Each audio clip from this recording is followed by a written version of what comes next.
Magandang araw po, pakisuyo pong samahan niyo ako. Talakayin po natin itong Mateo 16:18. Basahin po natin ang teksto. Ang sabi, sinasabi ko rin sa iyo, ikaw si Pedro at itatayo ko sa batong ito ang kongregasyon ko at hindi ito matatalo ng libingan. Sinabi po ni Jesus kay Pedro ang mga salitang yan na mababasa sa nabanggit na teksto. Pinag-aagawan po ng mga relihiyosong grupo sa ngayon ang teksto na yan. Inaangkin nila na ang kanilang relihiyon daw ang sinasabi ni Jesus na itatatag niya ayon sa nabasang teksto. Gusto nilang mapaniwala ang mga tao upang siguro mas dumami pa ang kanilang mga miyembro at mapaniwalang sila nga ang tunay na relihiyon. Pero ang tanong, talaga bang nagtatag si Jesus ng bagong relihiyon nang sabihin niya kay Pedro ang mababasa sa nasabing teksto?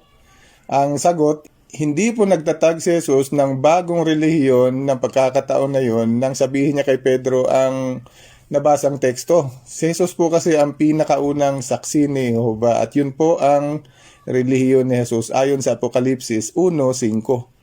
Kung halimbawang nagtatag nga siya na isang bagong relihiyon ng panahong iyon, siguradong hindi na po mapapabilang sa bagong relihiyon na kanyang itatatag ang mga lingkod ng Diyos noong una, gaya ni na Enoch, Noe, Abraham, Isaac, Jacob, Moises, David at marami pang iba, dahil mga legit po silang mga lingkod ni Jehovah at si Jehovah po ang Diyos na kanilang kinikilala at pinaglilingkuran. Sinabi ni Jehovah mismo kay Moises ayon sa Exodo 3:6, ako ang Diyos ng iyong ama, ang Diyos ni Abraham, ang Diyos ni Isaac at ang Diyos ni Jacob. Kaya siguradong mas pipiliin nila Abraham, Isaac, Jacob at Moises na manatiling tapat kay Jehovah kung sakaling titiwalag nga si Jesus sa pagsamba niya kay Jehovah. Hindi na rin sasamba si Jesus kay Jehovah kung magtatatag siya ng bagong sulpot na relihiyon sa ngayon dahil hindi naman sumasamba kay Jehovah ang mga bagong relihiyon na nag-aangkin na sila ang itinatag ni Jesus. Si Jesus na po ang kanilang sinasamba. Kaya malamang sasambahin na rin ni Jesus ang kanyang sarili sa halip na si Jehovah ang kanyang makalangit na Ama. Mababasa sa Hebreo, mga kabanatang 11 at 12 na ang nabanggit na mga lingkod na ito ng Diyos, gaya ni Noe, Abraham, Isaac at Jacob, ay mga saksi po ni Jehovah. Mga saksi ni Jehovah sila at ilan lamang po sila sa mga piniling lingkod ni Jehovah na tinawag niya nga na kanyang mga saksi. Kaya may relihiyon na po ang mga lingkod na ito ng Diyos noon at mga saksi ni Jehovah po sila. Pag-isipan po ito. Sinabi ni Jesus tungkol kay Moises ayon sa Lucas 20:37, ang sabi, tinawag niya si Jehovah na Diyos ni Abraham at Diyos ni Isaac at Diyos ni Jacob. Kaya ayon kay Jesus sa nasabing teksto, tinawag daw ni Moises si Jehovah na Diyos ni Abraham, Diyos ni Isaac at Diyos ni Jacob. Ano po ang punto? Ito po ang punto.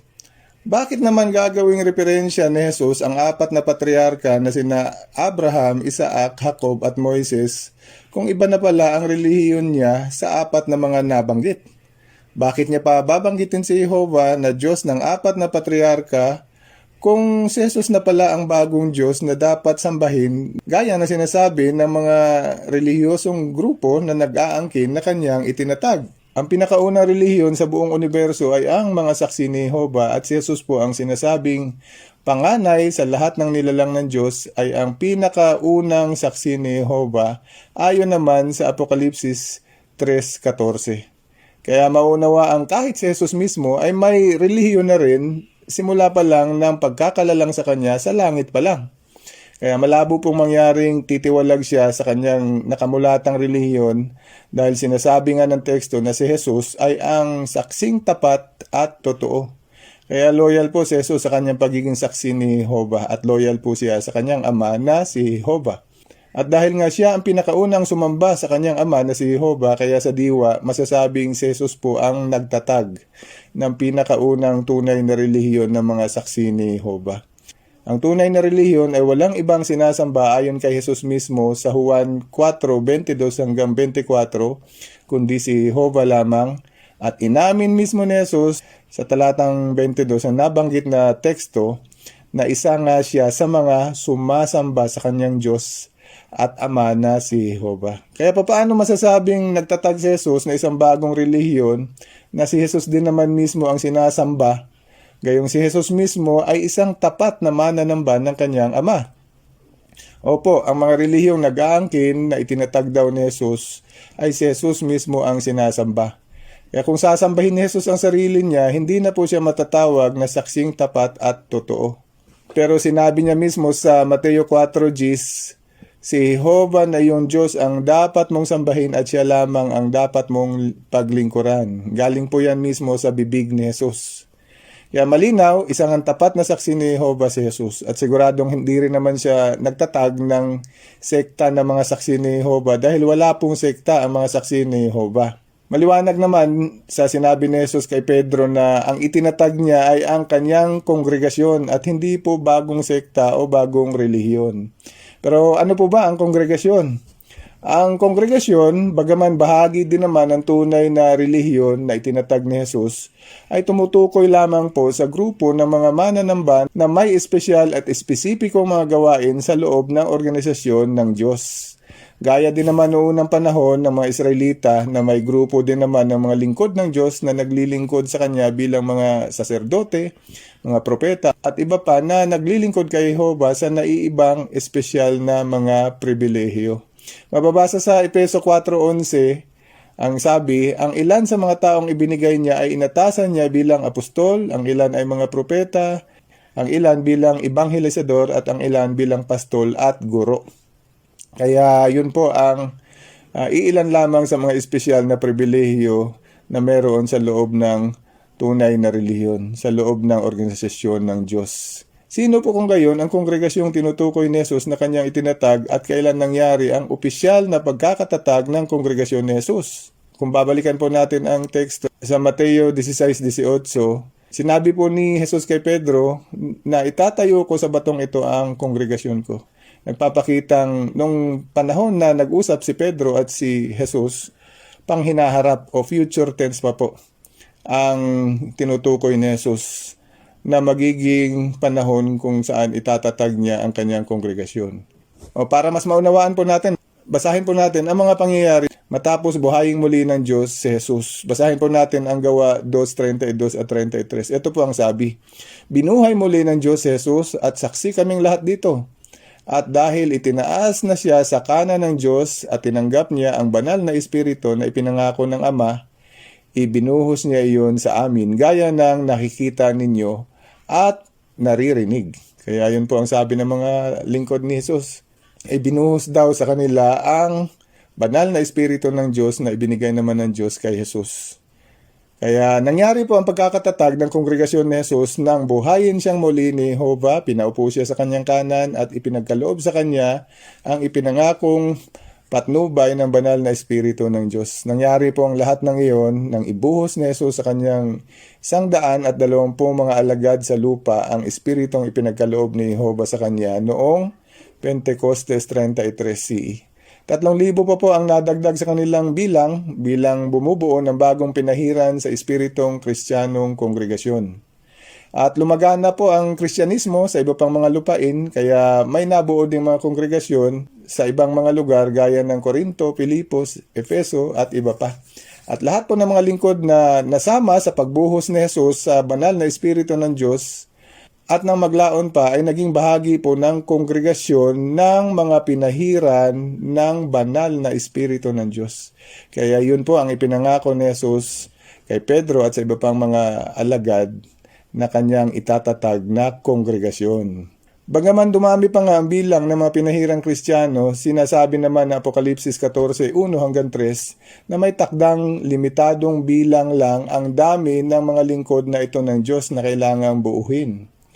144,000 lamang po sila at sila po ang bumubuo ng bagong Jerusalem ng Diyos, mga ipinanganak na muli, at sila po ang magiging saserdote sa kaharian ng Diyos sa langit na mamamahala sa ibabaw ng lupa sa loob ng 1,000 taon, kung kaya tinawag po silang mga binili mula sa lupa ayon sa Apokalipsis 14:1-3. Dahil sa langit nga po ang kanilang pag-asa na mabuhay.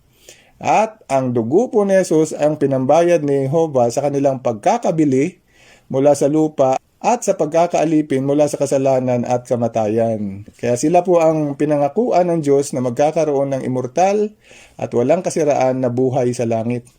Tinawag sila ni Jesus ayon sa Lucas 12:32 bilang ang munting kawan dahil limitado nga lang ang kanilang bilang kung ihahambing naman sila sa sinasabi na Apokalipsis 7:9 na malaking pulutong na ililigtas din naman ni Jesus ayon sa kanya sa Mateo 5:5 at bibigyan po sila ng pamanang buhay na walang hanggan sa paraisong lupa. Lupa po ang binabanggit sa teksto. Ang mga lingkod naman ng Diyos na namatay bago pa nangyari ang pagbubuhos na ito ng banal na Espiritu ng Diyos ay tinawag ni Jesus noon na mga ibang tupa na hindi kasama sa kawan ng mga pinahirang Kristiyano.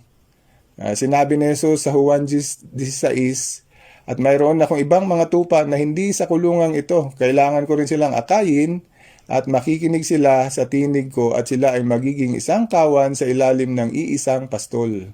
Kaya kasama po sa mga ibang tupa na sinasabi ni Jesus sina Noe, Abraham, Moises at iba pang mga lingkod ni Jehovah noon.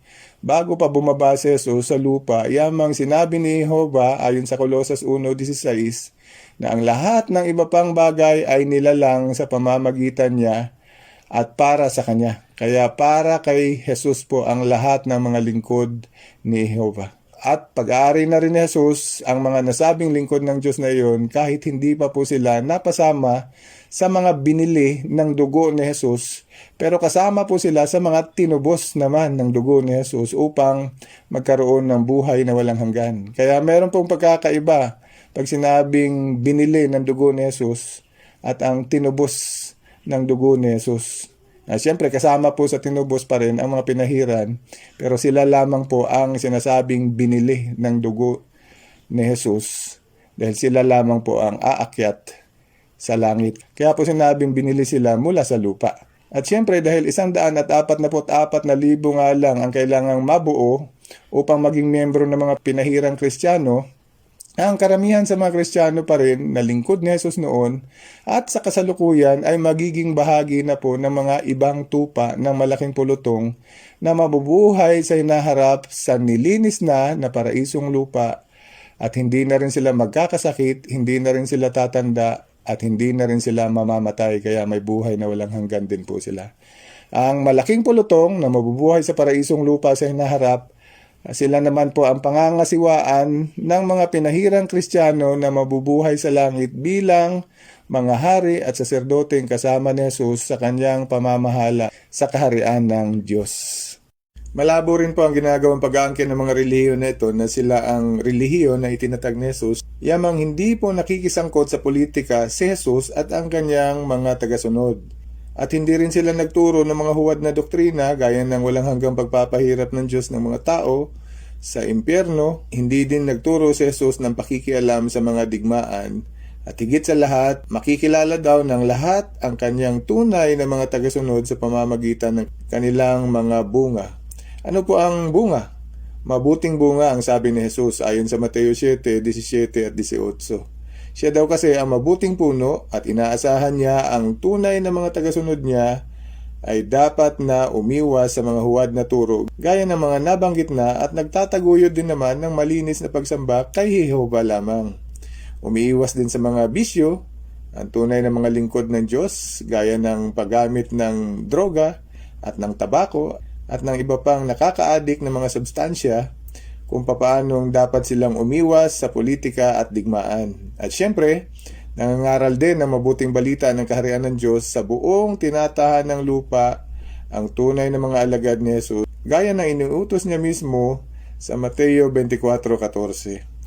Pero nakakalungkot po, ang mga nag-aangking sila ang tunay na relihiyon na itinatag ni Jesus ay hindi po kailanman sinubok na mangaral kahit sa bahay-bahay man lang.